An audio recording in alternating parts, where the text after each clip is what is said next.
Olá, seja bem-vindo, seja bem-vinda à 7ª edição do Rugido Cast. Hoje, já vou te falar, não esquece de curtir, de seguir, de compartilhar, porque se você tem uma empresa, você vai aprender aqui tudo para que essa empresa seja um sucesso, seja autogerenciável. Hoje eu estou recebendo aqui nada mais, nada menos que o fundador do podcast Empresa Autogerenciável. Não só o podcast, né, gente? Vocês não estão entendendo. Vou ler a bio dele aqui. Então, vou dar alguns motivos para você ficar até o fim, escutar tudo. Já pega papel e caneta que você sabe que aqui é uma aula, praticamente, essas feras que a gente traz. Fundador da empresa autogerenciável, desenvolveu técnicas de gestão quando começou a empreender e percebeu que as horas de trabalho nunca seriam suficientes se ele não aprendesse a delegar e gerir. Alguém aí sentiu aquela pontadinha, aquela pontinha de dor no estômago porque tá sofrendo com isso? Pois é. Se você está trabalhando para fazer a sua empresa funcionar, quem está trabalhando para fazê-la crescer? Ai, doeu aqui agora. Assim, se dedicou a aprender novas habilidades, estabelecer indicadores e coletar dados. Criou um movimento chamado Movimento Empresa Sem Caos, que defende a construção de equipes autogerenciáveis com pessoas que se sintam parte da empresa e sejam capazes de tomar decisões. Bons líderes, né, gente? Sua metodologia está baseada em 6 pilares: domínio pessoal, cultura, liderança, gestão, finanças e tração. Aliás, eu já fiz o treinamento Empresa Autogerenciável, foi um divisor de águas para mim, principalmente na gestão de pessoas, mas ele é maravilhoso em todos esses pilares. Em 2021, o podcast Empresa Autogerenciável está entre os mais ouvidos na área de negócios e tem contribuído para levar donos e donas de pequenas empresas aos outros canais e aos treinamentos. Não só pequenas empresas, tá, gente? Porque aqui tem muita empresa média, grande que ainda precisa ouvir no podcast do Germano. A empresa tem crescido de maneira acelerada e deve dobrar de tamanho em comparação a 2020. Senhoras e senhores, o fera Marcelo Germano, bem-vindo! E aí, Dani, que legal estar aqui. Obrigado pelo convite. É um prazer estar aqui falando para a tua audiência e podendo gerar valor, né? Se tem uma coisa que eu falo que é a minha cachaça, se tem uma coisa que eu curto, é o podcast, né? Gosto muito do podcast. E por que eu gosto do podcast? Podcast é um canal, porque a gente trabalha para ganhar dinheiro no final do dia, né? A nossa empresa tem que vender, ela tem que dar lucro, e a gente tem os produtos que vão fazer a nossa empresa vender e dar lucro. Mas eu acredito que a gente pode gerar muito valor sem vender nada para ninguém. E o podcast, para mim, é uma mídia, né? A gente está entre os top 10 podcasts de negócios do Brasil, né? E para mim ele é uma mídia que a gente gera muito valor. As empresas mudam ouvindo podcast e ele é gratuito. Eu todo dia recebo depoimentos de pessoas que falam: cara, comecei a ouvir teu podcast, minha empresa é uma antes e outra depois do podcast, né? Meio que eu estou fazendo propaganda do meu podcast, mas não, é para falar da mídia. Você vai ver que mas tem que fazer propaganda mesmo. Eu tive a honra de ir lá, inclusive, gente, é um negócio de louco. Assim. E aí, o que acontece com o podcast? A gente gera muito valor gratuitamente. E uma coisa que eu aprendi é: quanto mais valor você gera gratuitamente, mais... o pessoal fala o universo te devolve, né? Uhum. Eu falo mais Deus devolve, mesmo porque, enfim, eu acredito em Deus. Então, quanto mais a gente melhora a vida das pessoas através do conteúdo, através da nossa experiência, da nossa prática, mais a gente recebe em troca. Então, eu gosto muito disso, né? Tanto que eu faço de graça, a gente gera muito valor. É lógico que minha empresa teve uma mudança depois de fazer podcast, a gente evoluiu, né? E vem crescendo, dobrando de faturamento ano a ano. E vem conseguindo resultados interessantes aí para o nosso negócio, para a nossa família, para os nossos colaboradores, enfim. Né? Então, gosto muito disso aqui. Então, é um prazer estar aqui, né? Falando do coração, falando de coisas que a gente ama, falando do dia a dia do dono de uma pequena e média empresa, e o que eu puder contribuir, eu vou contribuir. Eu vou falar, ó, meu objetivo aqui é entregar todo o ouro para vocês, então pega papel e caneta que o que eu puder entregar, eu vou entregar aqui. Ah, mas tenho certeza. Germano, olha só, você, para mim, uma palavra que te define muito é consistência e talvez uma segunda seria força, né? Você me passa muito isso. Desde quando? Quando você começou o EAG? O EAG começou em 2015. Não. O EAG começou em 2015, então a gente está indo pro 8º ano de negócio, né? Uhum. E ele começou de maneira despretensiosa, né?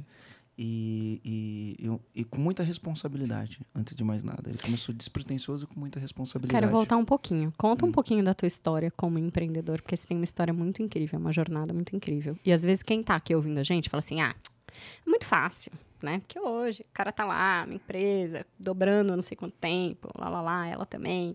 Às vezes as pessoas só veem o palco. E eu gosto de puxar essa jornada, porque eu sei que você tem uma jornada que vai ensinar muita gente aqui também. Legal, ó. Eu gosto de dizer o seguinte, sempre quando a gente vai começar a contar a nossa jornada, a gente tem que honrar os pais, né? A gente tem que honrar pai e mãe, né? Quando a gente vai contar a jornada. Então, sou filho do seu Valdivino e da dona Marinalda. Meu pai, ele nasceu em 1939, meu pai é negro. Nasceu em 1939, perdeu o pai com 3 anos, perdeu a mãe com 9, ficou órfão aos 9 anos de idade.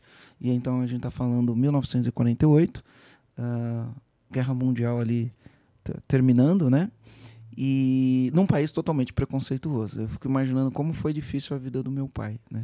Eu fico imaginando como foi difícil a vida dele. Como ele conseguiu, né? E no final do dia... Imagina naquela época. Como ele conseguiu, né?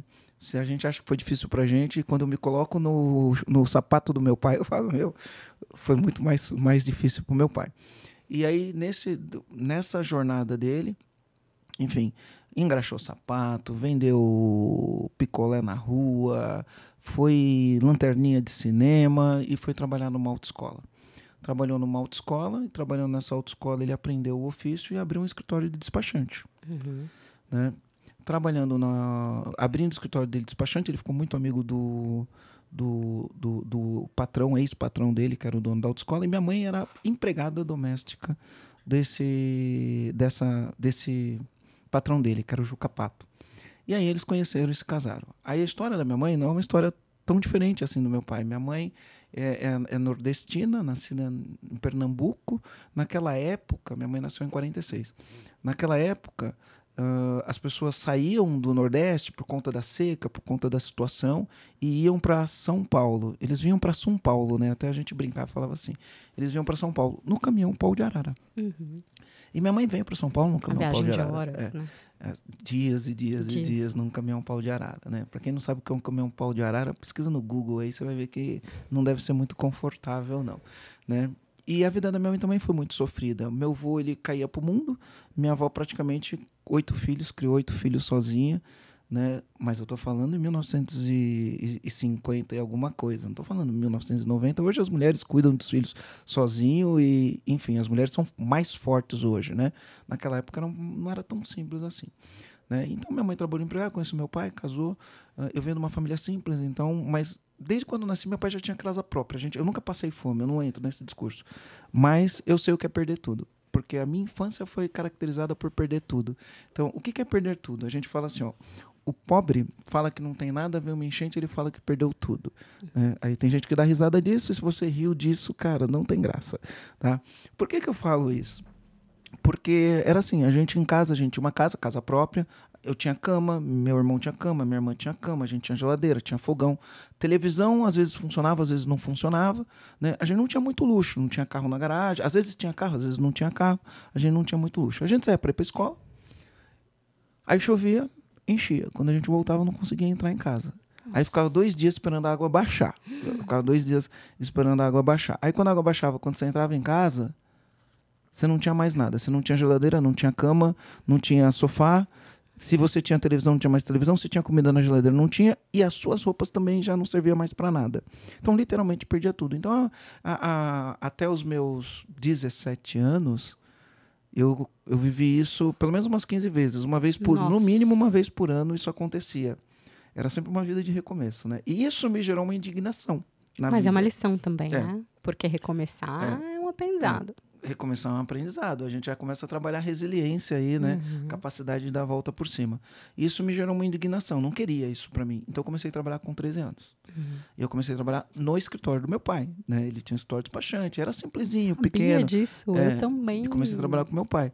Só que meu pai pensa, ele não estudou, ele ficou órfão, ele aprendeu a trabalhar e assim montou um escritório para fazer isso. Não entendia nada de gestão, mas enfim, era o que a gente tinha. E aí eu comecei a trabalhar com meu pai com 13 anos. E aí, o que eu gosto de falar eu trabalhava com meu pai, o escritório não era meu, era do meu pai, mas eu trabalhava igual dono. trabalhava igual dono. E aprendi trabalhando com meu pai, saí, trabalhei em outras empresas, voltei, trabalhei com meu pai. Ajudei a empresa do meu pai a crescer, e aí depois eu montei o meu escritório. Surgiu uma oportunidade, meu pai me apoiou na oportunidade Quantos que anos você surgiu. Aí eu tinha...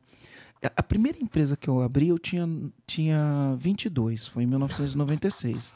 Eu vou fazer 50 esse ano, então você faz as contas aí. Essa empresa eu montei e quebrou.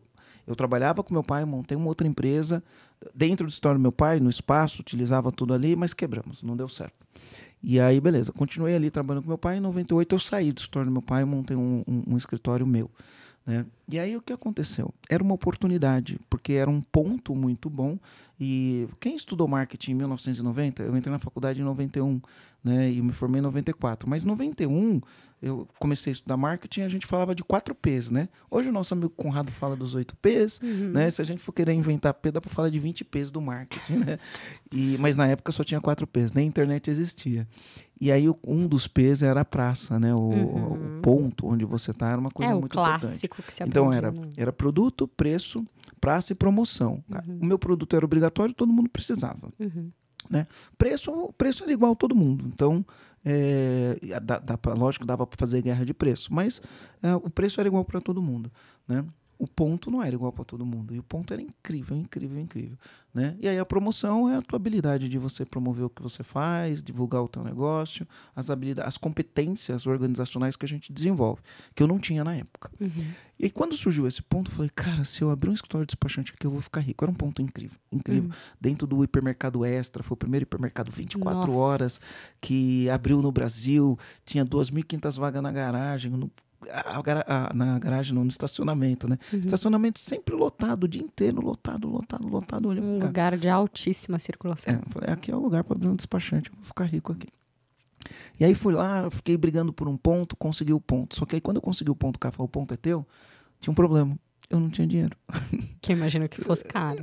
Era caro. Eu não tinha dinheiro. Mas assim, eu estava tão empolgado, que eu não pedi desconto do aluguel. Eu não negociei nada. Tudo que me cobravam, eu falava, beleza. Mas eu não tinha dinheiro. Ó que loucura. Aí o que eu fiz? Eu fiz um empréstimo no meu nome, no nome da minha mãe, no nome da minha irmã, no nome do meu pai. Na época, esses empréstimos todos deu R$11 mil. E mandei um monte de cheque predatado. Ainda assim, o dinheiro não deu. Arrumei um sócio que entrou com mais R$11 mil e um monte de cheque predatado. 2 doidos. E a gente começou a trabalhar. Então, assim... Aquela história dá o passo que Deus coloca o chão, né? Dá o passo que Deus coloca o chão. Mais ou menos. Ele colocou, mas ele não falou assim, Marcelo, dá o passo aí, eu coloco o chão, né? Falou, toma 5 tombos aí que depois eu coloco o chão, né? Enfim. E aí a gente... Hoje, quando a gente olha em gestão, quando a pessoa vai empreender, ela sabe que ela precisa ter capital de giro, que demora um tempo para atingir ponto de equilíbrio, dependendo qual é o negócio. Então, você tem que entender ali, né? Quanto tempo você demora para o ponto de equilíbrio e quanto você precisa de capital de giro. Cara, não precisava atingir ponto de equilíbrio, eu precisava ter lucro no primeiro mês, né? Para pagar as contas da empresa, e eu precisava pagar aquele monte de empréstimo que eu fiz empréstimo meu nome, da minha mãe, da minha irmã. Meu pai foi fiador. E aí deu tudo errado, né? Começamos a trabalhar, não chegou a um ponto de equilíbrio no primeiro mês, passou longe de chegar a um ponto de equilíbrio. Mas os boletos chegaram. Eles sempre chegam. Né? Os boletos chegaram. Segundo mês, terceiro mês, quarto mês. Desastre total. Sujei meu nome do meu pai, da minha mãe, da minha irmã. Oficial de justiça batendo na porta da casa do meu pai para penhorar as coisas que a gente tinha. Carro com busca e apreensão. Aluguel atrasado, ordem de despejo. Loucura total. Só que eu gosto de falar o seguinte, eu tinha uma arma. Né? Na verdade, tinha 2. Mas eu gosto de falar assim, eu tinha uma arma. E a arma que eu tinha era trabalho bruto. Eu trabalhava brutalmente. Eu vi que a estratégia B2C, que era a nossa estratégia, era atender o público que passava na frente. Não estava... E olha que a gente chegava lá, distribuía panfleto, parava as pessoas no meio do hipermercado, dava panfleto na mão, convidava para o escritório. A gente não estava parado, não. A gente estava... Ralando. Precisa trazer cliente para dentro, ralando. Mas não estava virando.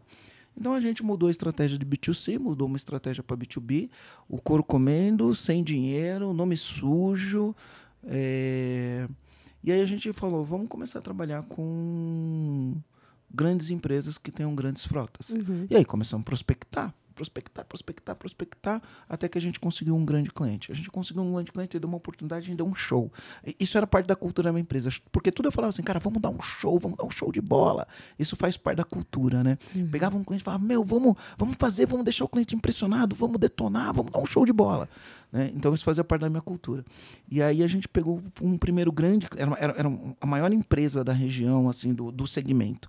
A gente pegou esse cliente, deu um show de bola e começamos a trabalhar com esse cliente. Ele ajudou a resolver as contas da empresa. Mas meu nome estava sujo, um monte de bucha, mas a empresa ficou operacional. Operacionalmente falando, a empresa começou a rodar. Quantos meses isso de que você tinha aberto?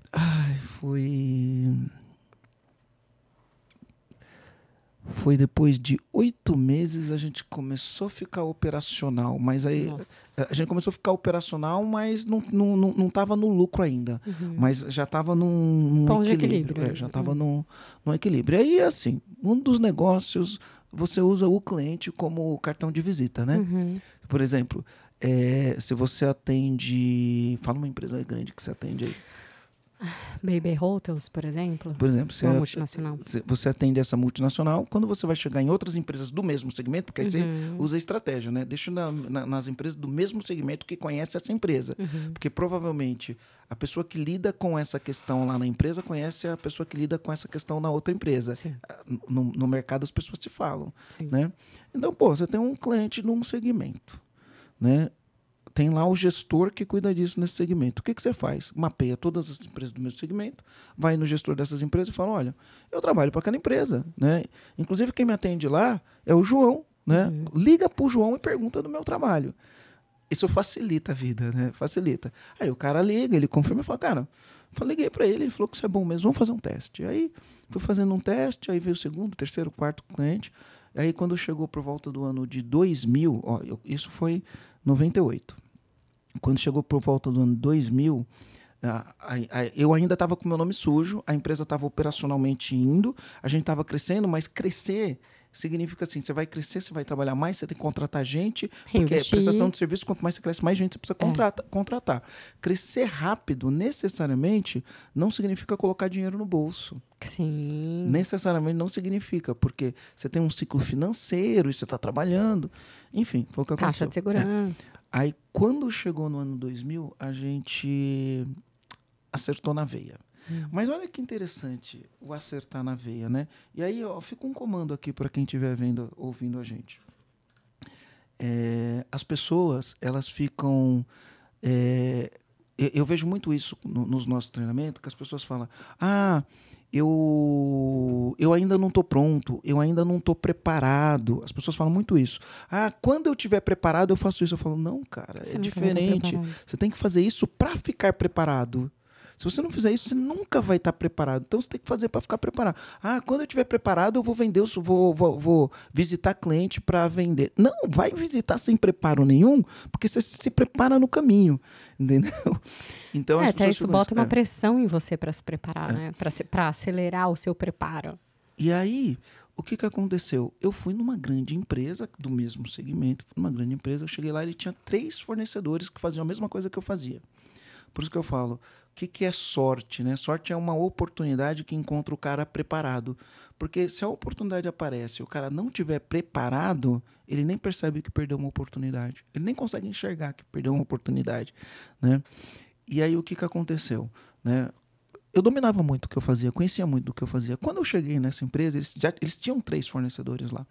Aí eu entrei, eu já sabia quais eram os problemas, perguntei, me conta quais são os seus problemas.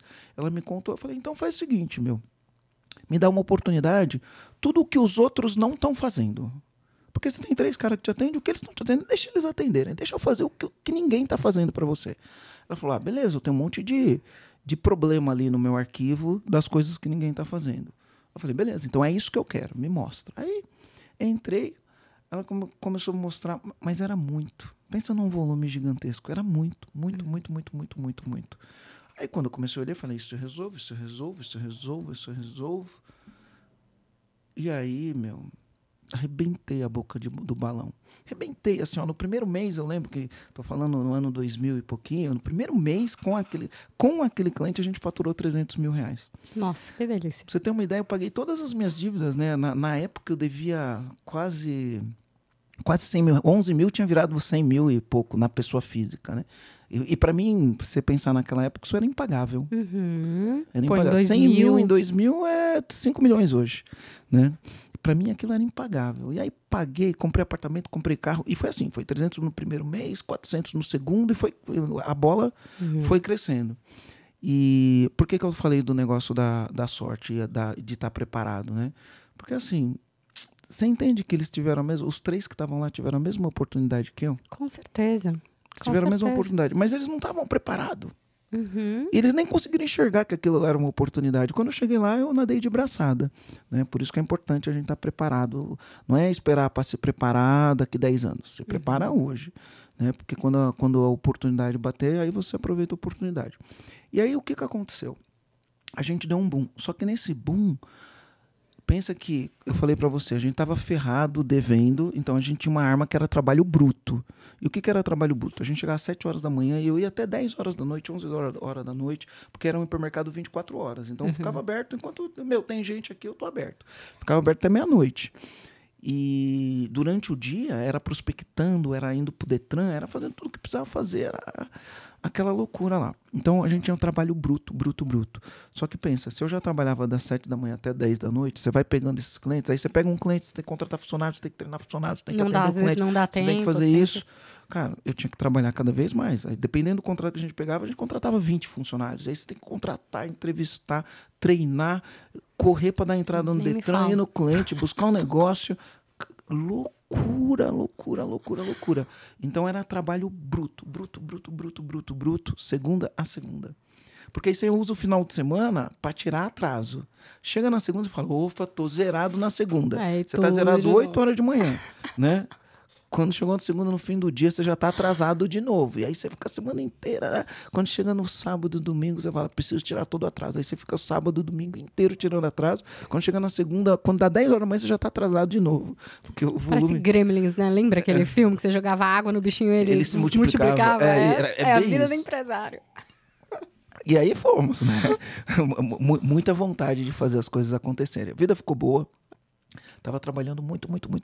Aí começou a acontecer. Aí eu fui morar no melhor condomínio da cidade, uma casa legal, carro importado. Aí virei uma referência para os meus amigos. Mas não conseguiu usufruir nada, né? Virei uma referência para os meus amigos. Meus amigos falavam, nossa, o Marcelo teve sucesso. Porque a gente, né, veio da enchente, né? Então...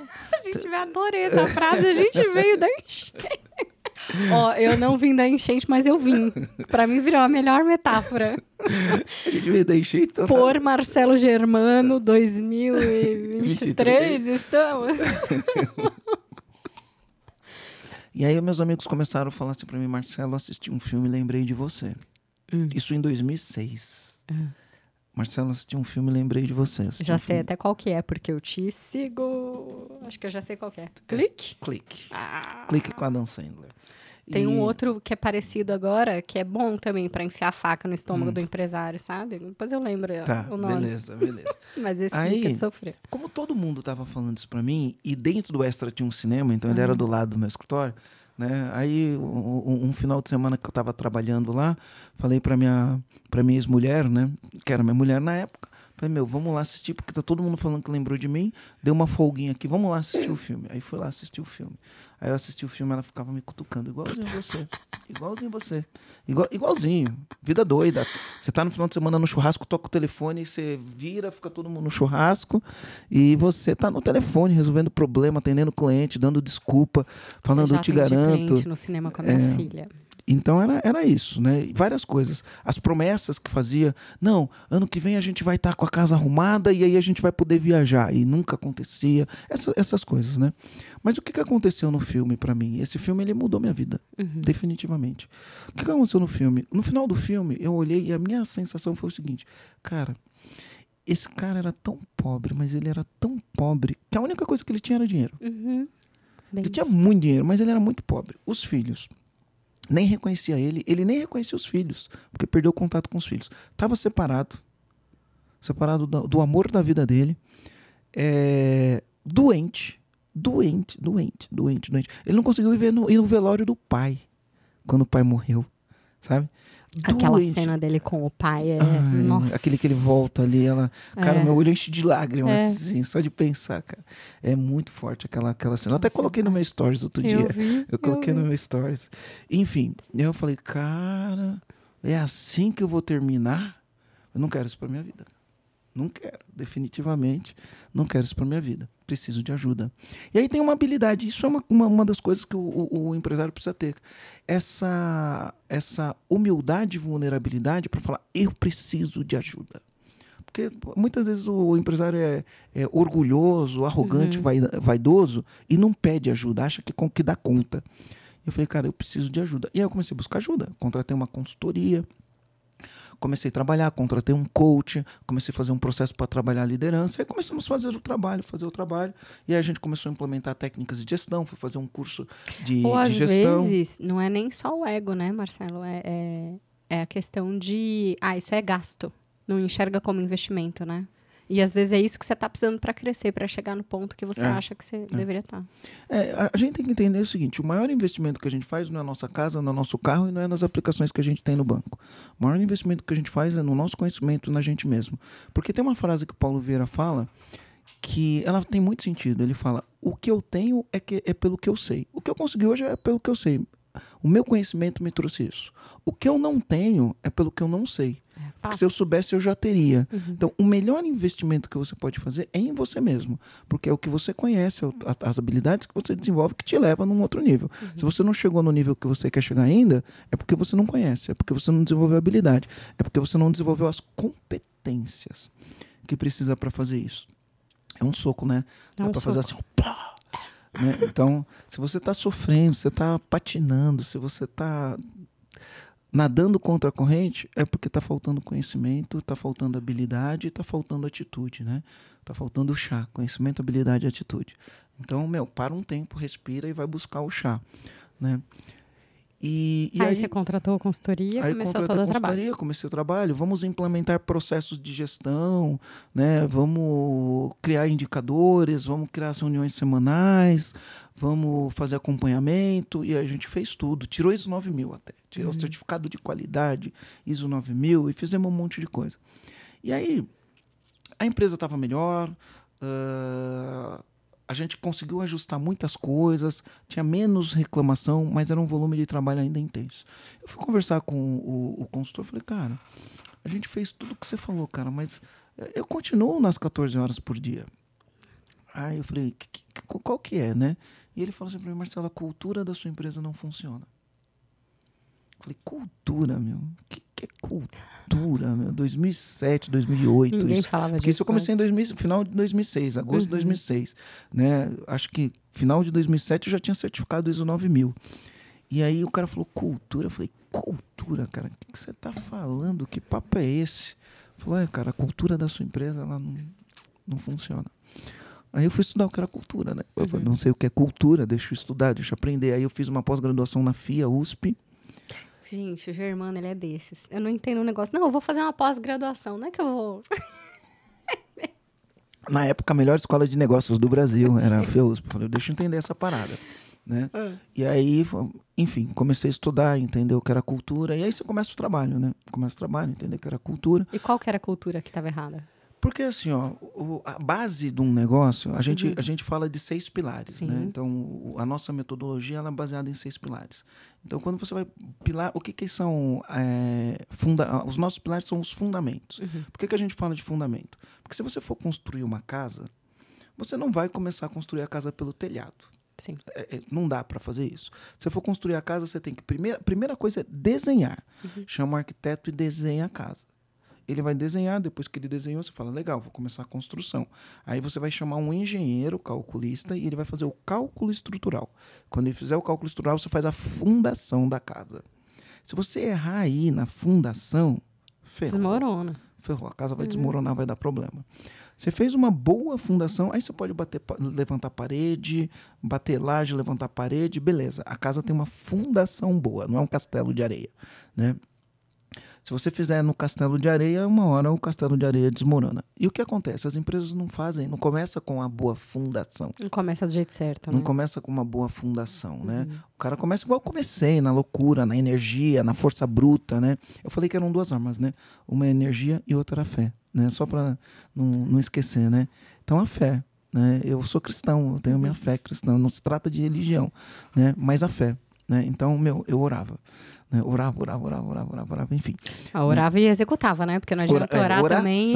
Oração. Orava, pedia e saía para ação. Boa. Né? Orar e agir, oração.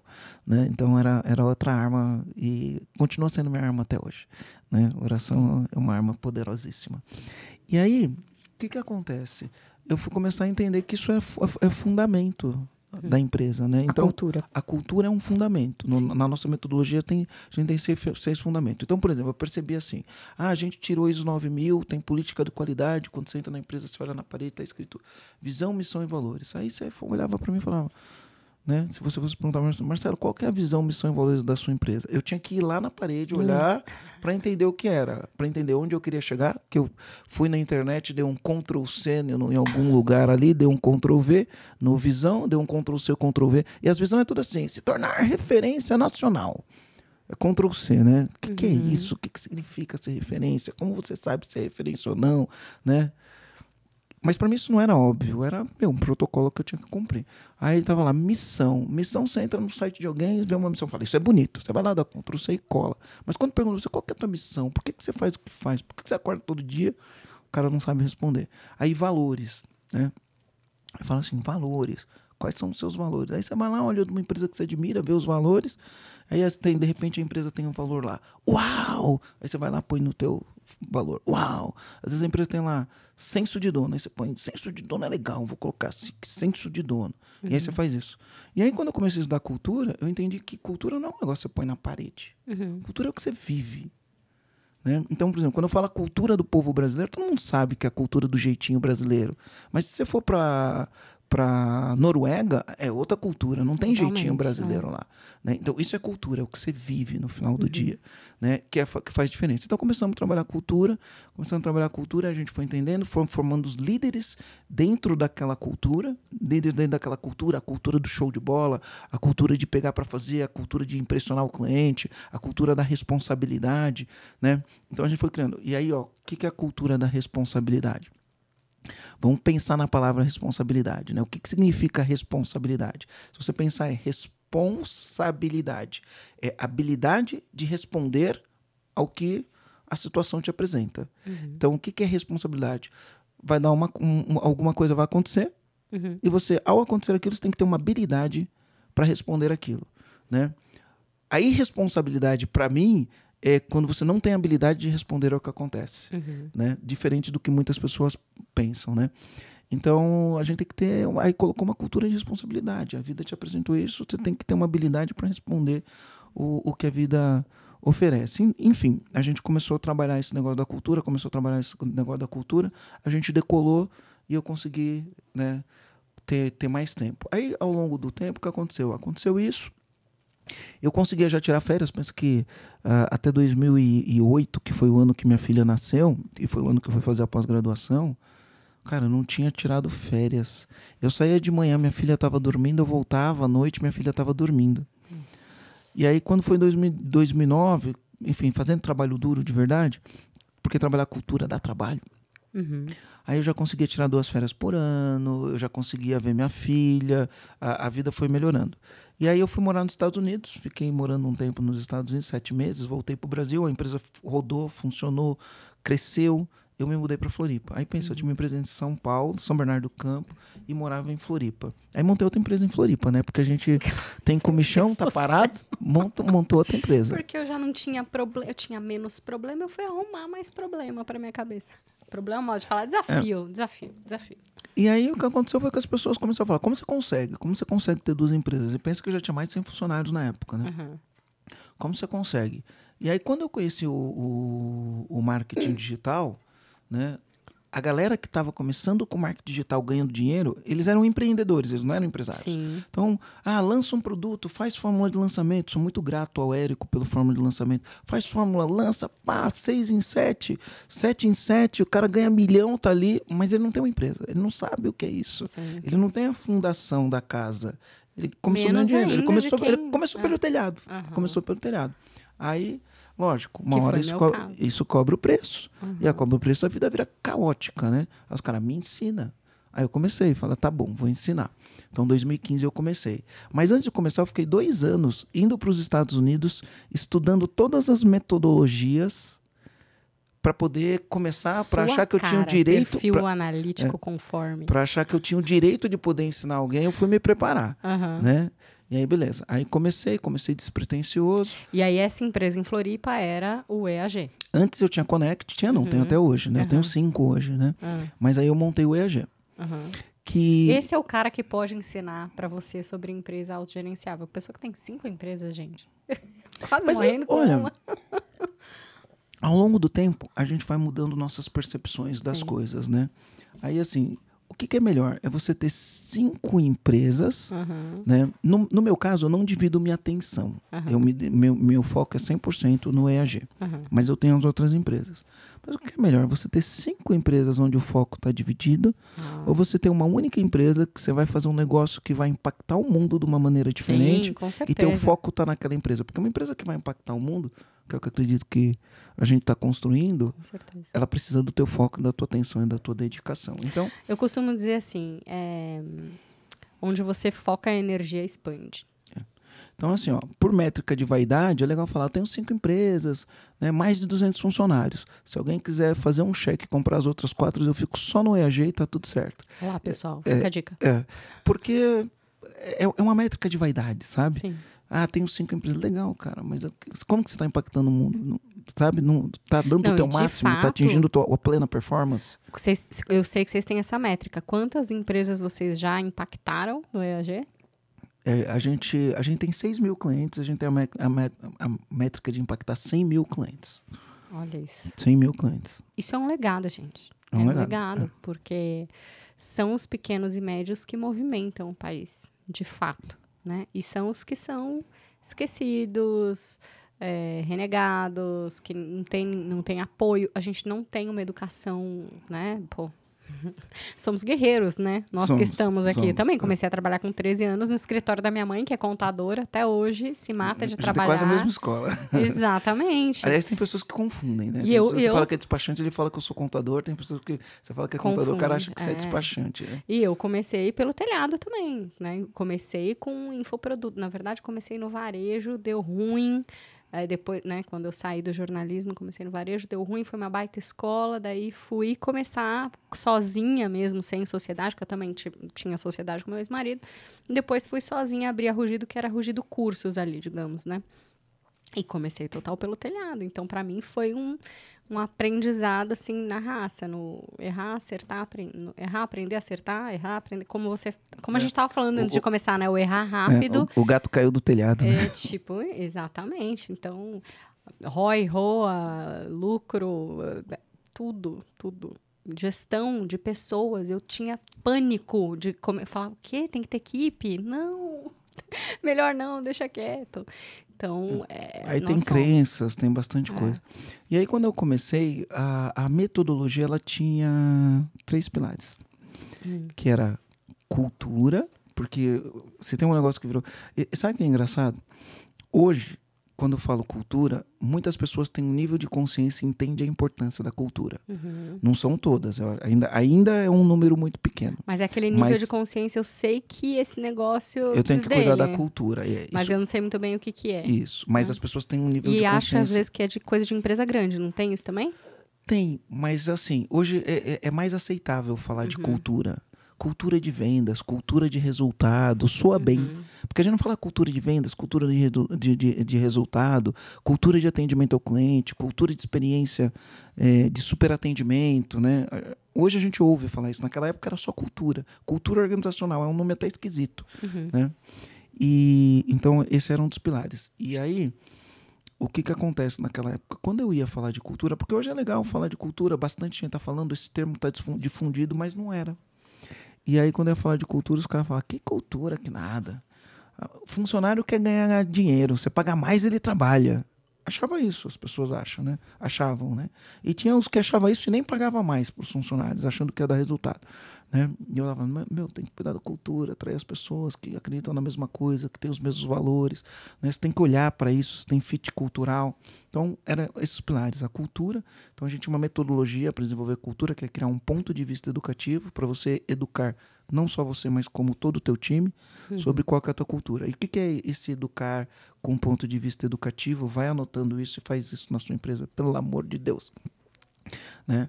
É você aprender a contar a história do que você está fazendo, de onde você veio, como isso forjou os seus valores, que bom, como isso forjou os seus valores, né? As coisas que você acredita, o que é não negociável para você. Então, por exemplo, o que forjou meus valores, né? Aí eu vou falar um pouquinho da minha mãe. Minha mãe não teve a oportunidade de estudar, e era o sonho da vida dela. Então, quando a gente nasceu, ela falou, meus filhos vão estudar. Meus filhos vão estudar. E ela era rígida. Quantos irmãos? Eram 3, eu sou caçula de 3. Minha mãe era rígida com o estudo.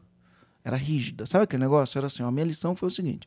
Cara, se você passar de ano e a gente tiver condições, você vai ganhar um presente. Porque a gente só ganhava presente 2 vezes no ano. Era no aniversário e no Natal. Hoje as crianças ganham presente todo dia, praticamente, né? E quando faz aniversário, convida 20 amiguinhos, ganha 20 presentes. Naquela época, não. Era um presente no aniversário, que você ganhava do teu pai e da tua mãe, no máximo da tua madrinha, no máximo, né? E um no Natal. Dia das Crianças, às vezes sim, às vezes não, né? Só que lá em casa era o seguinte, se passar de ano, ganha um presente, se a gente tiver condições de dar o presente. Só que, por outro lado, se repetir de ano, o couro come. E aí isso forjou a gente tinha que estudar, porque o couro comia mesmo, né? O couro comia. Então, na minha história, o estudo foi muito importante. De me esforçar, não é que eu gostava de estudar, mas da minha mãe forçar a gente a estudar, senão o couro comia, eu me apaixonei por estudar, pelo desenvolvimento. E aí eu fiquei bom de matemática, fui para as Olimpíadas de Matemática, eu virei o nerd da classe, todo mundo me achava super inteligente, mas no final do dia eu era só um cara esforçado. Não tinha nada de super inteligente, era um cara esforçado, estudava mais que os outros. Tinha aprendido a estudar, porque isso é importante também, né? Isso, e aí eu trago isso para os valores da minha empresa. Então, você quer trabalhar comigo, cara? Você gosta de estudar? Ah, não gosto. Então, beleza, cara, tá tudo certo. Não é a empresa para você, você não vai ser feliz aqui, não gosto. Então, quando a gente vai criar um ponto de vista educativo, a gente tem que saber contar uma história. E o que é essa contar a história? É você falar, cara, olha onde eu quero chegar. Eu quero impactar a vida de 100 mil empresários, eu quero atingir um valuation dessa empresa de R$500 mil. Você vai contar a história. Como que eu mudo a vida do meu cliente? O que eu quero que as pessoas pensem, falem ou sintam toda vez que tiver contato com o meu produto, meu serviço, minha marca. Então, você constrói uma história com esses dados. Né? O que eu quero que as pessoas falam? Eu quero que as pessoas falem, o EAG tem que fazer, minha vida é uma antes, outra depois do EAG. Você conta a história que sai do teu coração, você envolve as pessoas. É aqui que a gente quer chegar, você está junto comigo, vamos nesse... Porque storytelling, pessoal, que eu falo tanto para vocês. Storytelling é para vender e é para você montar o melhor time do mundo, você tem que saber contar o storytelling, né? Então você tem que aprender a contar, envolver as pessoas com isso. Mas para isso você tem que dar clareza. Só que aqui na empresa, isso aqui é não negociável. Eu não negocio, cara. Ou você gosta de estudar e se desenvolver, ou tá fora do jogo. É não negociável. Ah, mas é que quando eu tô fora da empresa... Você não faz isso quando você tá recrutando? Porque hoje eu faço isso... Quando eu tô recrutando. Quando eu tô recrutando, eu já... Alguns pontos eu já mapeio. Alguns não são pontos visíveis para mapear, mas eu já faço isso. É que assim, se você perguntar pro cara se ele gosta de estudar, ele vai falar que gosta porque ele quer um emprego. Claro. Né? Agora, se você falar, me conta aí, né? O que você estudou? Quais como são os você últimos estuda? livros que você leu? Quais os últimos livros? Qual foi o último curso que você fez? Porque se o cara falar, faz tempo que eu não leio um livro, faz tempo que eu não faço um curso, né? Quais estratégias de aprendizagem que você... Se o cara não tiver nada disso, você já tem um indício que não é a dele. Sim. Né? Não quer dizer que é 100% certo isso, porque às vezes você se surpreende com algumas pessoas que quando alguém mostra para ela como é a oportunidade, como a vida é, você muda a vida daquela pessoa porque ela passa a fazer aquilo. Né? E até então ela não fazia. Então ela também não tinha nível de consciência. Mas, via de regra, você tem os traços, né? Quando você está fazendo uma boa entrevista. Então você vai definir o que é não negociável. Responsabilidade. Aí você está conversando com a pessoa, perceba se essa pessoa é responsável, né? Enfim, aí você vai definir isso e você vai contar uma história. Então você vai falar de onde eu vim, o que forjou os meus valores, o que eu acredito, para onde a gente está indo e para isso eu preciso de você. E aí você conta essa história e repete essa história todo dia. A visão, por que você faz o que faz, quais são os seus valores, quais são as prioridades do ano, como que você mede a performance do time, como você desenvolve as pessoas do time, faz parte de uma narrativa, né? E aí é fazer trabalho duro para implementar a cultura. Não é fácil, demora. Você tem que ser... porque falar é fácil, mas no dia a dia você tem que bancar o que você fala. Então você tem que bancar aquilo que você falou que era não negociável. E se acontecer, se é não negociável, você tem que agir de acordo com aquilo que é não negociável. Tem que ter coerência, né? Tem que ter coerência. Uma vez que você perde a coerência, principalmente com equipe, eu sinto muito isso. Não tem como. Eu já tive que dispensar colaborador porque eu falei não para uma pessoa, depois a outra pessoa. Eu não vou falar assim para uma e não para outra, não dá. E tem uma coisa interessante também, quando a gente fala da cultura, assim, ó, o que é um liderado que é do dono da empresa? Ele quer olhar para o cara e confiar naquele cara. Ele quer olhar para aquele cara que fala, cara, esse cara aqui, ele tem um negócio, ele é ambicioso, não ambicioso no sentido ruim, é ambicioso de, cara, esse cara quer causar um impacto, né? Eu compro essa ideia, tem a ver comigo, e quando o cara confia em você, ele fala, esse cara vai crescer, eu vou crescer junto com ele. Então, você precisa fazer, você precisa ser essa pessoa, você precisa se tornar uma pessoa confiável. E para você se tornar uma pessoa confiável, você precisa entregar o que você fala. Porque é o seguinte, se eu falo, vou entregar e entrego, falo, vou fazer e faço, vou entregar e entrego, o cara olha e fala, pô, esse cara, toda vez que ele fala uma coisa, realmente acontece. Eu confio nesse cara. Agora, se eu falo, né? Imagina um funcionário, isso vale para o funcionário e vale para o dono da empresa. Isso vale muito para o funcionário, nossa. Mas imagina um funcionário, você tem um funcionário que você fala, cara, eu tenho essa tarefa aqui, executa ela para mim. Ele fala, beleza, deixa aqui. Aí ele não executa. Aí depois você vai e fala assim, eu tenho essa tarefa aqui, executa para mim. Ele não executa. Aí depois você tem uma tarefa e fala, ei, eu tenho essa tarefa, aí você começa a olhar e fala, cara, esse cara aqui não é confiável, não confio que ele vai fazer. Porque ele nunca entrega, então vou mandar para outra pessoa que é confiável. Entendeu? Então, isso é o funcionário olhar para você e falar, esse cara é confiável. No caso do líder, eu penso que... O dono é a mesma coisa. Sim, o dono da empresa é a mesma coisa. Mas além de confiável, inspirador, né? Eu sinto que é isso, quando você conta a sua narrativa que você estava falando, quando você conta a sua história, você inspira também a equipe, né? Aí você tem que inspirar, você tem que ser uma pessoa confiável, você tem que ser competente. O cara olha para você e fala, cara, esse cara aqui é competente. Né? Ele cumpre o que ele fala. Né? Sabe que eu entrevistei ontem uma pessoa, ele falou assim, nossa, que louco, porque a empresa onde eu estava não sabia para onde ela estava indo.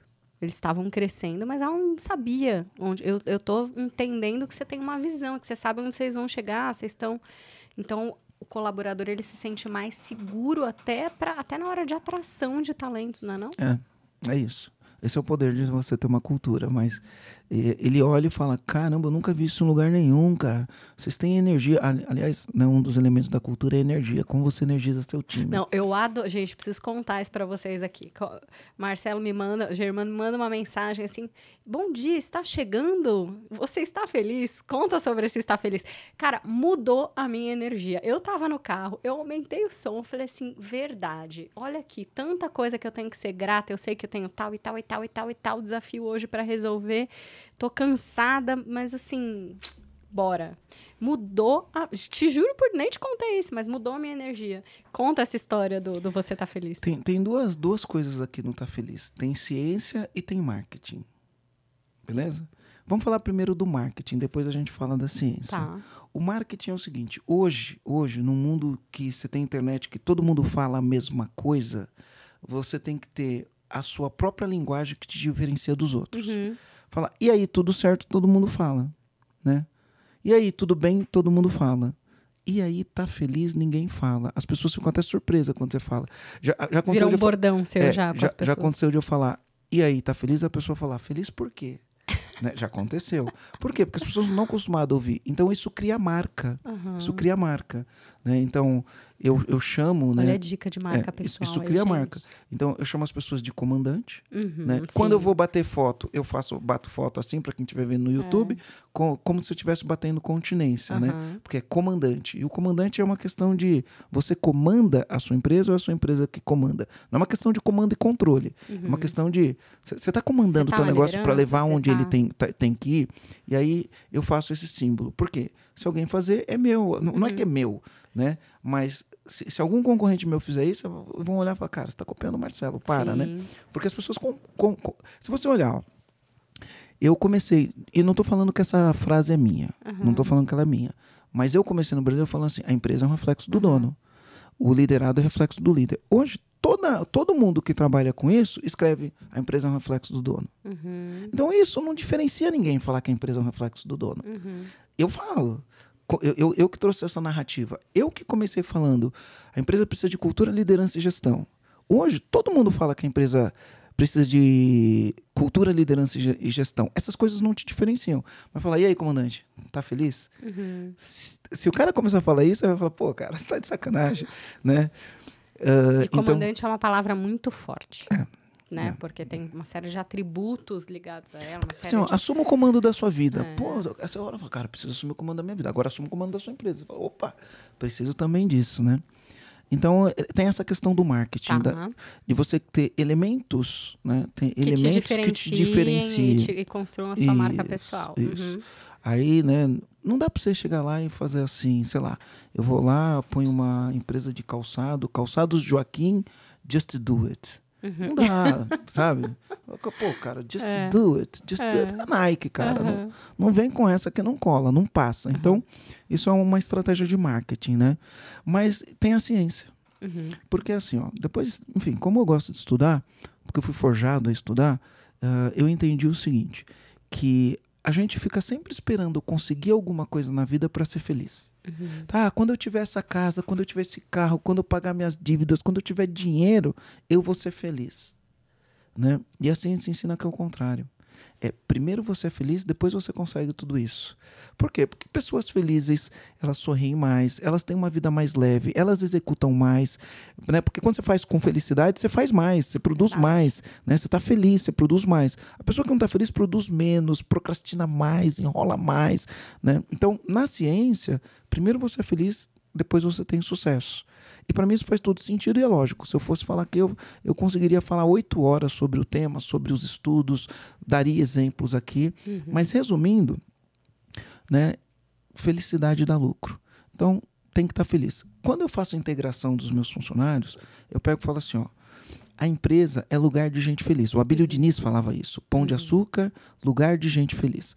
A empresa é lugar de gente feliz. Se você estiver trabalhando aqui e você estiver feliz, cara, você vai dar muito mais resultado porque você está feliz. Agora, se você não estiver feliz, cara, você vai dar pouco resultado. Né? Então, eu gosto de gente feliz, eu quero que você seja feliz na minha empresa. Então, deixa eu te falar como que é para ver se isso combina com você, para você ser feliz na minha empresa, porque senão você não vai ser feliz. Então, por exemplo, se você não gosta de estudar, você não vai ser feliz aqui, cara. Que eu vou te exigir coisas que uma hora você vai ter que estudar. E aí depois você vai chegar e vai ficar falando para as outras pessoas, que absurdo, ele está exigindo que eu estude. Cara, é para você, não é para mim. Quanto mais você estudar, mais você desenvolve suas competências, melhor você ganha e mais você qualifica. E se um dia você sair daqui, você está muito mais preparado. Não é para mim, é para você. Mas aqui tem que fazer isso. Então, é lugar de gente feliz. Se você não gosta de estudar, você não vai ser feliz. Né? Você entrou na questão do marketing e eu vejo que, assim, um diferencial muito grande seu, da sua empresa, dos seus negócios, é que você sempre valorizou não só o marketing, que o marketing é muito amplo, mas a comunicação. Fato é, acabei de te perguntar quantos anos existe o podcast, por exemplo. Desde quando você grava mesmo podcast? Desde 2015? 2019. 2019. Mas mesmo assim, né? São alguns anos aí apostando nisso e agora que o podcast tá estourando, tá explodindo. Então, eu vejo que você, em termos de comunicação, é um cara que sempre valorizou e isso eu acredito que te ajudou muito a ter o alcance que você tem hoje, né? E é um cara que sempre foi consistente, porque muitas pessoas falam assim, eu vou cuidar, nosso caso, né? Que a gente cuida de posicionamento e gestão estratégica do digital. Eu vou fazer aqui um tempinho, depois a pessoa vai, abandona. Não é assim, não funciona. E você sempre entendeu isso desde o começo. Quando que foi essa virada de chave, assim, para você? De que comunicação era importante desde trabalhar bordões, etc, para minha marca pessoal, né? E uma série de símbolos ali, não vou nem falar, são símbolos, é muito mais que bordão. Até trazer isso para as tuas empresas. Legal, ó. Deixa eu falar isso especificamente no EAG. Eu comecei a EAG em 2015. Eu já tinha 2 empresas quando eu comecei o EAG. 2 empresas indo bem e eu comecei o EAG de uma maneira despretensiosa. O primeiro ano foi despretensioso, né? No segundo ano eu falei, isso aqui é um negócio, vou começar a trabalhar nisso. E comecei a trabalhar. Só que assim, ó, o que acontece com os fundamentos do marketing, tá? Principalmente o marketing digital. Então tem um fundamento no marketing digital que fala, no marketing digital, conteúdo é rei. Sim. É fundamento, igual eu falo dos fundamentos, né? Eu não falei todos os fundamentos aqui da empresa autogerenciável, mas domínio pessoal, cultura, liderança, gestão, finanças e tração. Depois a gente pode falar um pouquinho disso. Mas no marketing digital, se você quer fazer marketing digital, você tem que entender um fundamento. E fundamento é rei. Conteúdo é rei. Então, eu comecei a produzir conteúdo. Só que o que acontece? É que o marketing digital espalhou isso, né? Espalhou mas isso, conteúdo mas é rei desde... faz muito tempo. Meu Deus, só conteúdo de liderança é rei, né? Enfim, verdade, fato. Tudo é conteúdo, né? E aí o que acontece? Quando eu comecei, eu gravava vídeo. Só que eu recebia muitos feedbacks de... cara, teu conteúdo é muito legal, mas é chato. É chato ouvir você. E isso vai mexendo com a nossa autoestima. Aí os caras falam, pô, cara, você fez o conteúdo, é muito legal, mas é chato ouvir você. Eu ouvi muito isso. Sério? Né? E aí isso me abalou um pouco. Aí que eu fiz? Parei de produzir conteúdo. Eu só queria vender. Então tudo que eu fazia era para venda, não ficou produzindo conteúdo, né? E aí eu... Parou de gerar valor. E aí eu comecei a andar de lado.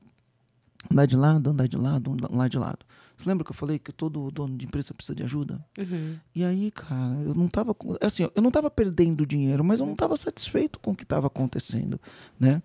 Não tava satisfeito, porque eu via as pessoas explodirem e eu tava ali, não tava perdendo dinheiro, ganhava pouco, dentro do que eu achava que era possível, não explodia. Eu fiquei ali, né, nesse limbo estagnado. E aí chegou em 2019, eu peguei e falei, cara, eu preciso mudar isso. Aí eu liguei para um amigo meu que trabalhava com posicionamento, né? Inclusive, né, 2 recomendações aqui, né? A Dani trabalha com posicionamento, mas vou dar 2 recomendações de livros que são importantes. Você vê um pouco da minha cultura, eu estudo. E aí eu liguei para um amigo que trabalha com posicionamento, ele me indicou esses 2 livros, que é o livro Posicionamento. O nome do livro é Posicionamento. É a Bíblia do posicionamento. Que é maravilhoso esse livro. É incrível. E parece que tem um posicionamento 2.0 agora, né? Tem, dos mesmos autores, que é o... Ai, gente, eu sou péssima para o nome. Eu vou lembrar. Mas são 2 caras que escrevem juntos. Então, você que é empresário, você precisa cuidar do teu posicionamento, porque isso vai te dar um diferencial competitivo.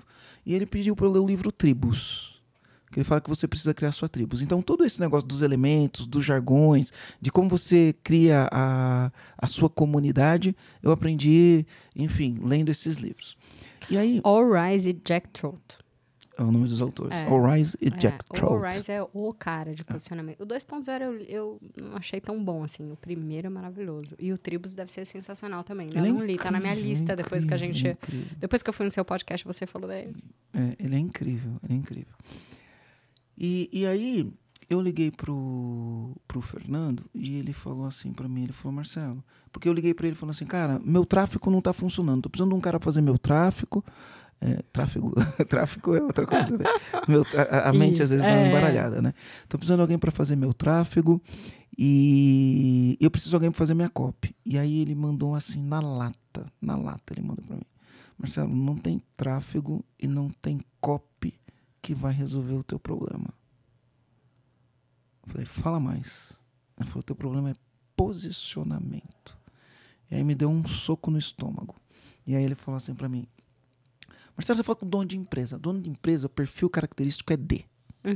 Aí você fala que dá a impressão que você está pedindo desculpa para o dono de empresa. Você precisa trabalhar isso. Então você tem que conversar numa linguagem que não pareça que você está pedindo desculpa para quem você está falando. Né? Aí já me deu um soco. O jeito que você se veste é ruim. E aí ele foi falando um monte de coisa. E eu, tá bom. E aí ele pegou, enfim, ele falou várias coisas. Eu olhei, depois que ele terminou de falar tudo, eu falei, quanto custa? Eu falei, quanto custa o quê? Quanto custa pra você me ajudar a fazer tudo isso que você falou, que eu preciso melhorar, né? E aí contratei ele e a gente fez um trabalho de posicionamento. Mas enfim, tive que estudar um monte de livro. Tem que fazer isso daí, gente. Não fica aí esperando as coisas acontecer como mágica. Não é. E aí eu comecei a fazer. E aí o que eu entendi, né? Vou olhar para o fundamento, eu preciso produzir conteúdo. Quando eu olho para o fundamento, preciso produzir conteúdo, eu tenho que ter os fundamentos daquilo que eu estou falando. Então, eu tive que criar os fundamentos. Eu já tinha, que era cultura, liderança e gestão. Mas aí eu melhorei. Ficou cultura, liderança, gestão, finanças, tração e domínio pessoal. O domínio pessoal ele veio por último, mas para mim ele é o primeiro. Né? Hoje, na ordem, ele é o primeiro. Mas foi o último que apareceu como fundamento. Porque no final do dia, a empresa é um reflexo do dono pro bem ou pro mal. Né? Então, o domínio pessoal é fundamental nisso. Aí ele pegou e falou isso daí para mim. A gente fez o trabalho e aí a gente definiu a nossa linguagem. Então, eu não chamava os donos de empresa de comandante. Né? Mas eu falava sempre, você comanda a sua empresa comanda você. E aí eu precisava criar uma comunicação que criasse... que criasse um vínculo, né? Para as pessoas se identificarem com aquele nome. Sim. Né? E aí eu fui modelar algumas pessoas, né? E aí virou comandante. E aí eu precisava ter um negócio que era uma promessa, né? Porque assim, o líder que lidera o movimento, ele leva as pessoas a algum lugar. Essa é a promessa. Então, a minha promessa é acabar com o caos na sua empresa, né? E para acabar com o caos da sua empresa, você precisa do quê? De fundamentos. Quais são os fundamentos que vai fazer isso? Aí fiz o trabalho e aí toda a minha comunicação é baseada nisso. Eu penso sempre nisso antes de fazer as coisas. Aí o que acontece? Voltando, marketing digital, conteúdo é rei, eu tinha parado de produzir conteúdo. E no marketing digital não é só conteúdo é rei, é gerar valor. Sim. Primeiro, antes de vender alguma coisa, você gera valor para a pessoa. Até porque isso te faz criar autoridade, né? E aí, gera valor. Se você gerar valor para o teu cliente, na hora que ele pensar na solução, ele lembra de você, ele compra de você. Aí, beleza, vamos produzir conteúdo. Como vai produzir conteúdo? Eu tinha aquela crença, aquele bloqueio travado de teu conteúdo é chato. E aí uma das coisas que eu percebi, você vê que às vezes a solução está logo ali e você não percebe. Uma das coisas que eu percebi é assim, quando eu estava conversando ou em grupos de empresário, ou com os meus funcionários, nos encontros que a gente fazia, às vezes alguém me perguntava uma coisa, eu respondia e aí as pessoas falavam para mim, cara, isso que você falou, a gente devia estar com uma câmera gravando, porque isso que você falou é muito foda. E eu ouvia muito isso, falei o palavrão aqui, né? Eu aprendi não falar mais... não tem. Eu aprendi que tem. Ah, meu Deus. Às vezes a gente acha que não tem, né? Dependendo da linha que vai adotar. Mas o que eu entendi? A pessoa que ouve meu podcast, ou é um pai ou é uma mãe, e leva o filho na escola, dirigindo e ouvindo o podcast. Tá bom, então... Aí... O problema não é o comandante ou a comandante que está me ouvindo. Sim. É o filho que está no carro ouvindo junto. Faz sentido, né? Verdade. Então, eu evito. Então, desculpa se tiver algum... Põe um pi aí depois na edição. Põe um pi na edição aí, né? Porque esse é meu público. Às vezes o público não leva o filho na escola. A minha filha, quando ela ouve, ela olha pra mim assim, ela já sabe. Ela fala, mamãe, por que só eu não posso falar palavrão na escola? Eu falo, porque você não é todo mundo. Eu vou ter que repetir essa frase da minha mãe. Porque a gente pode falar palavrão, mas a gente não quer os nossos filhos falando palavrão, né? É verdade. Enfim, então eu tomo cuidado com isso daí. Né? E aí você tava nessa fase... E aí chegou a destravar a história de precisava ter uma câmera aqui gravando. Aí as pessoas falam, tinha que ter uma câmera te gravando. Qual foi a ficha Aí eu comecei a fazer caiu? assim, ó, eu fazia muita mentoria e eu conversava muito com os meus funcionários. Então eu chegava no escritório, metia uma câmera, deixava a câmera gravando, o dia rolando, colocava o fone de lapela e estava ali. Aí eu ia fazer uma mentoria. Eu abria... Já sei o que aconteceu com você. Eu abri o computador para fazer a mentoria online, colocava uma câmera, colocava um microfone na lapela, tô fazendo o negócio e me filmava. Aí a gente começou a pegar os trechos legais do que eu falava e a gente produzia uns conteúdos com aquele trecho específico, né? Hoje o pessoal chama de corte, na época a gente chamava de Nutella, né? Comecei a produzir esse conteúdo e impulsionar esse conteúdo, fui produzindo. E aí, o que eu comecei a fazer? Eu sentava com os meus funcionários e falava assim, cara, me pergunta qualquer coisa, colocava a câmera que eu vou te responder. E aí eu parava de olhar para a câmera, começava a conversar, virou uma conversa. Isso é um insight sensacional para quem está ouvindo a gente, porque é o que eu mais vejo empresários, executivos, executivas. A pessoa, quando ela senta na frente de uma câmera para gravar, às vezes ela trava. E eu dirijo gravação de canal, né? Para muitos clientes. E tem gente que eu falo assim, me fala sobre isso. E a pessoa, médico, por exemplo, fala. Eu falo, gente, 20 minutos a pessoa falando aqui um conteúdo maravilhoso. Mas vamos repetir agora, né? Olhando para a câmera, trava. Tela azul, buga. Tá. Então a gente É igual falar em público, é um dos maiores desafios do ser humano. Só que a gente tem uma crença que se virar a chave, que é, se eu tô olhando para uma câmera, se eu tô sendo gravado, porque você destravou, porque você, tá bom, coloca para gravar, mas, né, vou esquecer que tem a câmera.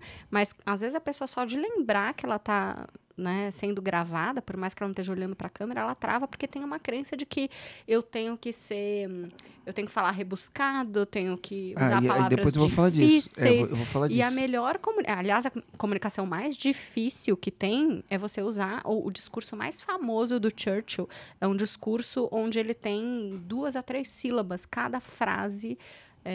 E por que isso? Porque as menores palavras são as que estão mais ligadas ao início de um idioma. Então, o Churchill, ele por intuição sabia disso.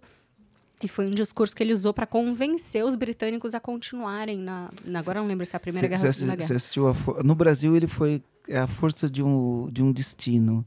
Em inglês, ele tem The Hardest... Ai, agora eu não lembro. Não, o nome em inglês é diferente, mas o filme A Força do Destino com o Churchill é incrível. Ai, assisti, é incrível. E o cara era um baita comunicador porque ele sabia usar palavras simples, que é o que faz. E aí é neurociência, gente, PNL. Pode estudar que vocês vão ver que é isso. E tem muita gente que tem essa trava, acha que tá na câmera, tem que falar, rebuscado, tem que ter... E aí fica uma coisa muito robótica e as pessoas não se conectam. Uma das coisas então foi uma baita sacada isso que você trouxe. O que eu aprendi fazendo isso, né? Então, depois eu vou te falar como que a gente faz pra gente ter todo esse alcance e todo esse resultado. Então, quando eu comecei a colocar a câmera, virou uma conversa. Eu sentava com meus funcionários, eles perguntavam, respondia, gravava e depois editava e subia, né? Quando começou o negócio de podcast, ou quando eu fiquei presente para o negócio do podcast, principalmente porque eu fui num evento do Érico e eles estavam gravando um podcast, ele falou, o que a gente faz é podcast. A gente já faz isso.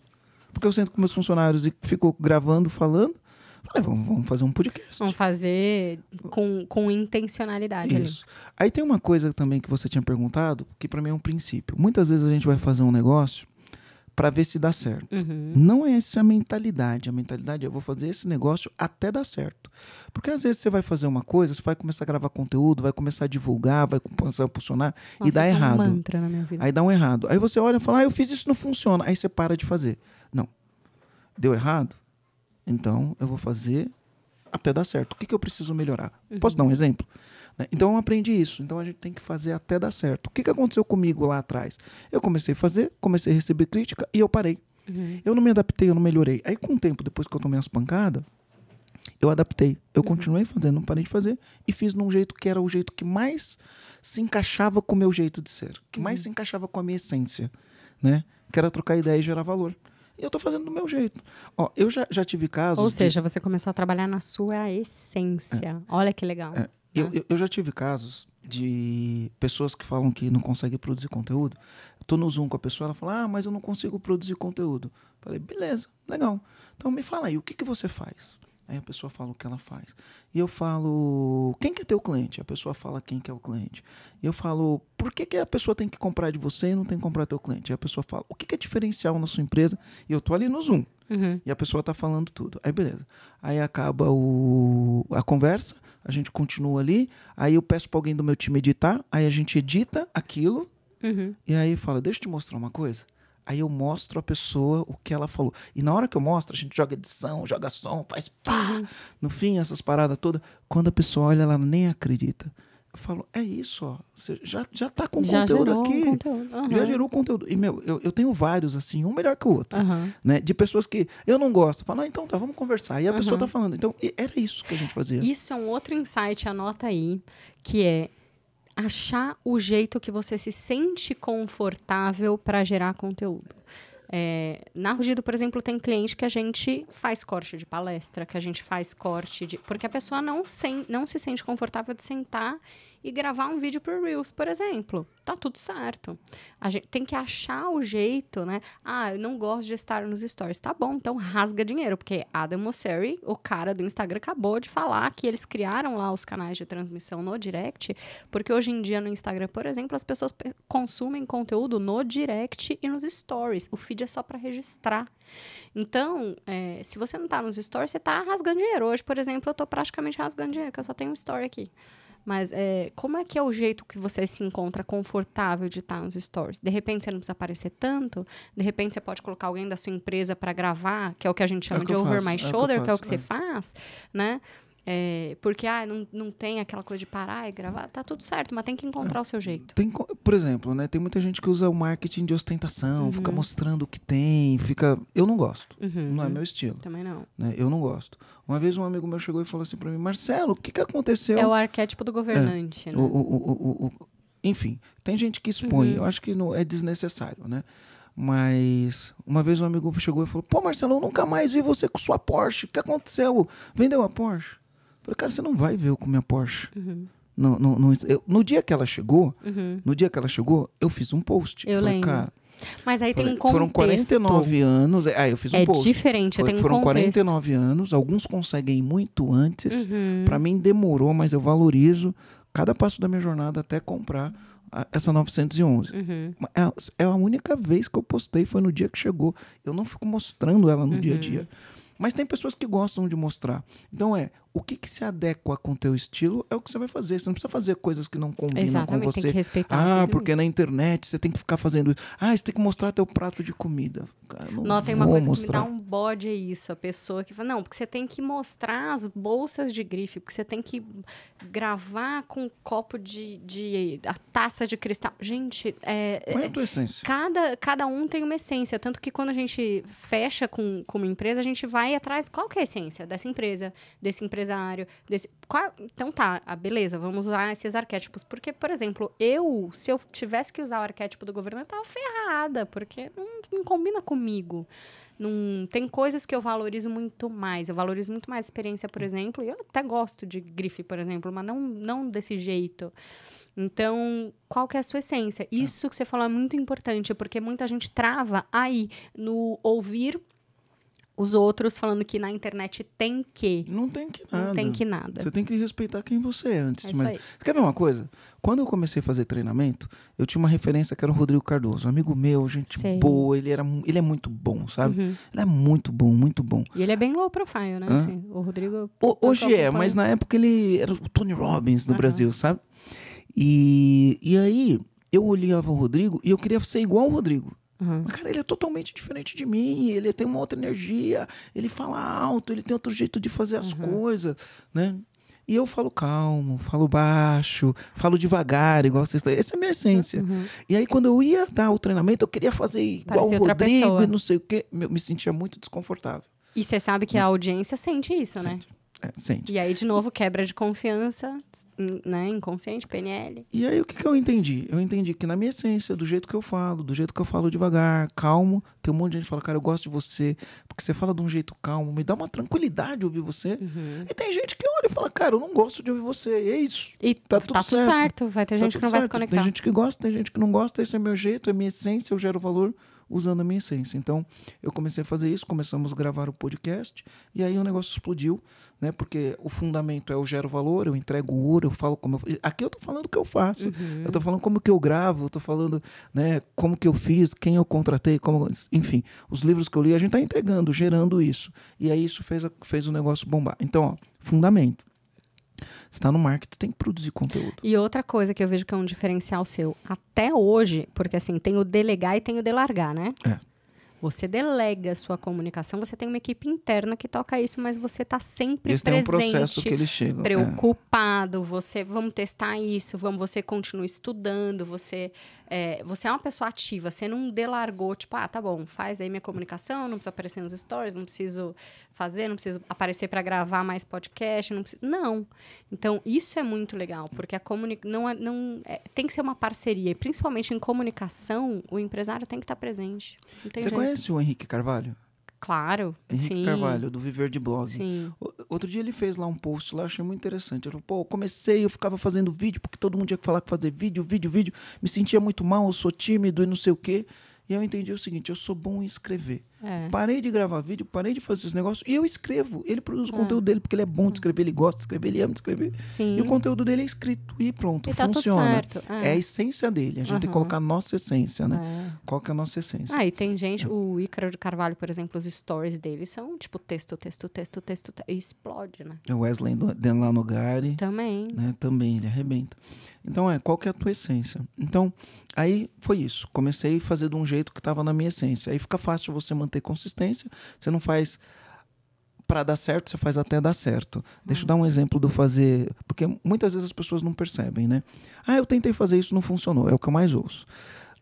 A gente, num dos grupos que eu participo, os caras falaram do marketing de indicação. Aí deram uma metodologia lá para você pedir indicação de quem já é teu cliente, para ele indicar alguém. E aí você tem uma metodologia, né? Aí tem que estudar um método. E aí você utiliza essas indicações para diminuir teu custo de aquisição. Porque quando alguém te indica alguém, o custo daquela indicação foi zero.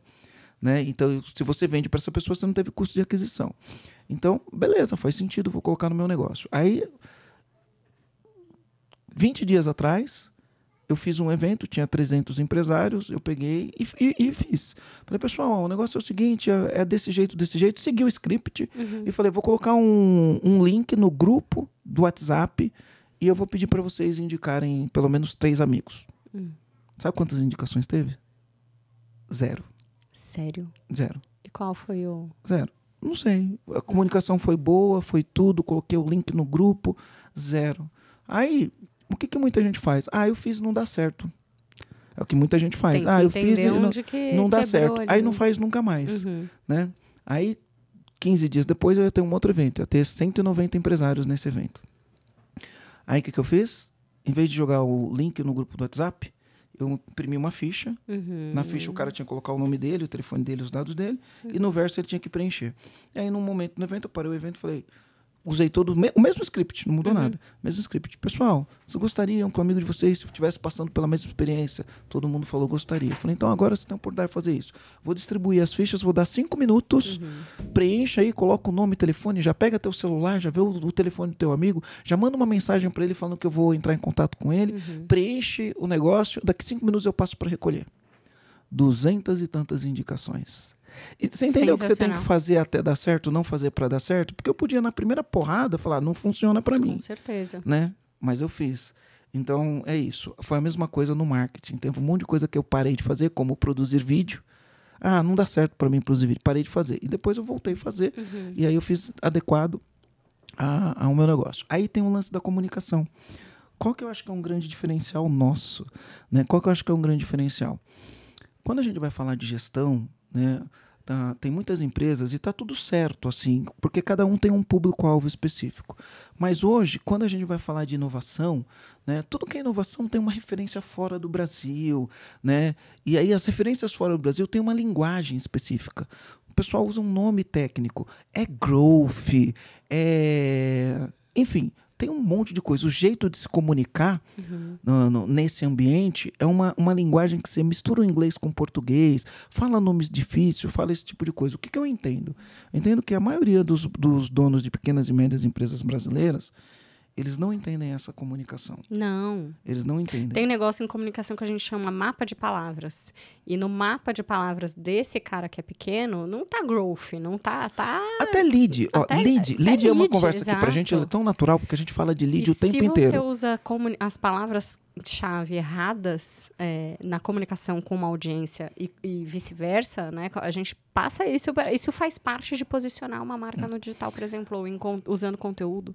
Então, tudo que é fundamento, que usa os nomes, Jargão em inglês, eu adapto. Uhum. Eu até falo, mas eu falo, olha, deixa eu explicar o que é um lead. Uhum. Deixa eu explicar o que é um lead. Aí os caras estão lá falando, quanto que é o CAC? Eu falo, opa, deixa eu te explicar o que é um CAC. Uhum. Né? Igual você falou, ROAS, deixa eu explicar o que eu sempre explico, traduzo de uma linguagem simples. Uhum. Então, esse é o segredo da nossa comunicação. Então, tudo que eu vou falar de gestão, né, a galera fica falando mindset. É uma palavra em inglês, pode parecer óbvio. Tem um monte de gente que faz a menor noção do que é mindset. Uhum. Então, eu falo mentalidade vencedora, mentalidade de dono, né? É o jeito que o dono pensa.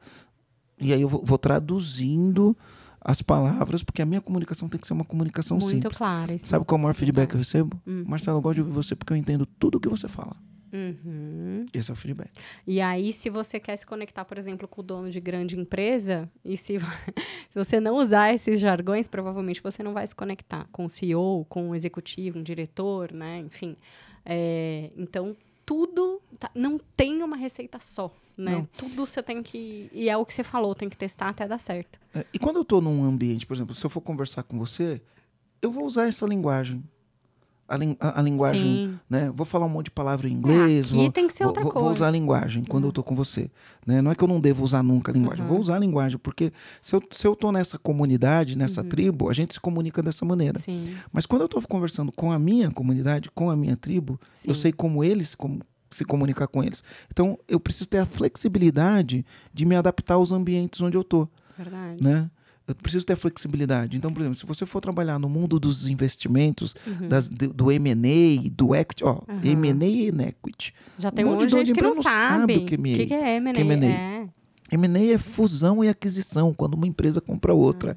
Equity é quando você vende a empresa e pega um valor de mercado. E olha que louco que você me fez pensar agora. Às vezes você está falando com o dono de empresa, de uma big empresa, por exemplo, sei lá, de um setor como o agro, e o cara não está familiarizado com o M&A, ele está familiarizado com fusão e aquisição. Então, é muito importante ter essa empatia de colocar o sapato, né, da sua audiência, do seu cliente ideal. E o contrário também pode acontecer. A gente tem um cliente agora que a gente está reposicionando para tirar dos pequenos e conectar com os grandes negócios. Qual que é o limite para não desconectar de uma vez de uma audiência, conectar do outro? E vai ter gente que vai reclamar. Falar assim, não, o que você está falando? Não sei o que você está falando. E no caso dessa pessoa, como é um reposicionamento e ela quer atingir outro público, faz sentido. Então, nunca a gente também vai agradar a gregos e troianos na sua comunicação. Tem que, né? Não vai. E aí eu sempre falo isso, né? Eu falo, se eu tiver num ambiente de fundo de investimento, eu tenho que falar o que eles falam. Quando o cara chega e fala, como que tá seu cap table? Eu tenho que falar essa linguagem. Eu tenho que falar essa linguagem. Mas se eu for falar para minha audiência, que é dono de empresa, falar, como que é teu cap table? O cap table é como as cotas da sociedade estão divididas. Quantos sócios tem? Qual que é a participação de cada um? Isso é cap table, né? Então, quando eu vou falar com o fundo de investimento, o fundo de investimento vai perguntar para mim, e o teu cap table? Quando eu vou falar com o dono de empresa, eu vou falar, e teu cap table? O cara vai falar, que papo é esse, cara? Você tá doido, cap table? Nunca ouvi falar disso. Então, fala, como que tá o teu quadro societário, a divisão das cotas da empresa, quantos sócios tem, qual que é a participação de cada um? Aí eu adequo a linguagem. E aí as pessoas entendem. Então, por isso que o podcast, ele estourou, né? E por isso que o nosso trabalho gera muito valor, porque o dono de empresa, normalmente, ele vem de uma origem parecida com a minha. É um cara simples que quer vencer, que tem ambição. Existem os caras que já são ricos e montam empresa e se dão bem? Existem. Mas se você for colocar número bem menor, né? O número grande de empreendedores são pessoas que querem vencer, que têm ambição, que vão fazer trabalho bruto até aprender a fazer o trabalho inteligente. Né? Porque primeiro você trabalha bruto. O trabalho bruto necessariamente não é um trabalho inteligente. Muitas vezes ele é um trabalho burro. Aí você trabalha bruto, isso vai te levar a algum lugar, mas vai chegar uma hora que você vai trabalhar 15 horas por dia e não vai funcionar. Aí você tem que deixar de trabalhar bruto e trabalhar inteligente. Né? Eu não vou usar a palavra trabalho duro, porque trabalhar inteligente é trabalho duro. Né? Então você tem que deixar de trabalhar bruto para trabalhar de maneira inteligente. Né? E aí você começa a fazer o trabalho inteligente. Por que eu comecei a falar isso? Já deu um branco aqui. A gente estava falando da questão da comunicação. E assim, baita aula, hein? Baita aula. E aí a gente vem fazendo esse trabalho ensinando os donos de empresa, falando dos fundamentos. Você vê que o legal do podcast é que ele não é um roteiro, né? Por mais que você tenha um roteiro, quando chega ele vira uma conversa, né? E essa conversa é muito legal. Então, só pra gente, antes de a gente terminar, quais são os pilares de fundamento para quem tem empresa, quer sair do caos? Pilares. Primeiro pilar, domínio pessoal. Cara, a empresa é um reflexo do dono. Você tem que ter domínio pessoal. A gente não controla os fatos. A gente vai ter frustração, a gente vai ter coisa que vai dar errado, a gente vai se decepcionar. Você não controla os fatos, mas você controla o que você pensa sobre os fatos. E isso faz toda a diferença. Então, por exemplo, teve eleição, ganhou o Lula. Aí tem gente que fica desesperado porque o Lula ganhou. Tem gente que fica feliz porque o Lula ganhou. Tem gente que fica desesperado. Cara, eu não tenho o menor controle sobre isso, cara. Então, esquece essa coisa, não gasta energia com isso. O juros está alto, né? E o crédito está difícil. Eu tenho controle sobre isso? Eu consigo mudar isso? Foco na solução. Não consigo mudar isso. Mas dentro da minha empresa, o que eu posso fazer para diminuir os custos? O que eu posso fazer para aumentar a receita? O que eu posso fazer para melhorar minha performance? Isso está no meu controle. O que eu posso fazer para treinar um funcionário meu para ele performar melhor? Está no meu controle. Se ele vai performar melhor ou não, não está. Mas treinar ele está no meu controle. Então, o domínio pessoal. A gente não controla os fatos, a gente controla as nossas ações em relação àquilo que aconteceu. Aí vem cultura organizacional, é a cultura que vai fazer a diferença numa empresa. Depois vem liderança, né? E eu gosto de falar, líder que é líder bate meta com o time fazendo certo, o líder que não bate meta não é líder. Então, se você não bate meta, toma cuidado, né? Aí vem gestão, né? Que gestão nada mais é do que resolver problemas e perseguir resultados. Então, você tem que ter indicadores, você tem que ter processos, você tem que ter rotinas de gestão, né? Tem que ter fechamento mensal, tem que ter reunião semanal para avaliar resultado, gestão. Liderança, você tem que ter conversa com seus funcionários, tem que ter uma agenda de liderança. Aí é finanças, né? A empresa que não entende nada de financeiro está fazendo o quê, né? Porque no final do dia você tem que dar lucro, né? E se você não entende de financeiro, você não sabe se deu lucro ou não. Então, finanças é um pilar. E aí, por último, é o que a gente chama de tração, né? Que é como eu atraio os clientes, quais são os canais que eu uso para atrair os clientes, como eu converto o cliente em comprador. Você vê que na linguagem as pessoas falam, né? Prospects, leads, né? Eu não uso nenhuma palavra prospect, não falo. É como eu atraio clientes, que não são clientes ainda, porque na verdade, cliente é quem já comprou de você. Mas para facilitar a minha leitura, a minha comunicação, eu falo como eu atraio clientes, como eu converto clientes em compradores. E como eu faço esses compradores comprarem de novo. É isso que é atração. Então eu não uso uma linguagem, como eu gero prospects para virar lead, para de lead virar MQL, para o MQL virar buyer e aí o buyer comprar de novo. Eu não uso essa. Lógico que se eu estiver falando com você, eu vou usar essa linguagem. Sim. Mas com o meu público eu não uso. Então, a adequação de linguagem. Maravilhoso, baita aula com fera, Marcelo Germano aqui. Pra gente encerrar, uma frase. Primeiro, antes de mais nada, você tá feliz, Germano? Eu tô feliz, que bom. Tá feliz com o nosso podcast? Eu tô feliz com o podcast. Então tá. Então, última frase, se você puder deixar. Último comando pra você deixar aqui.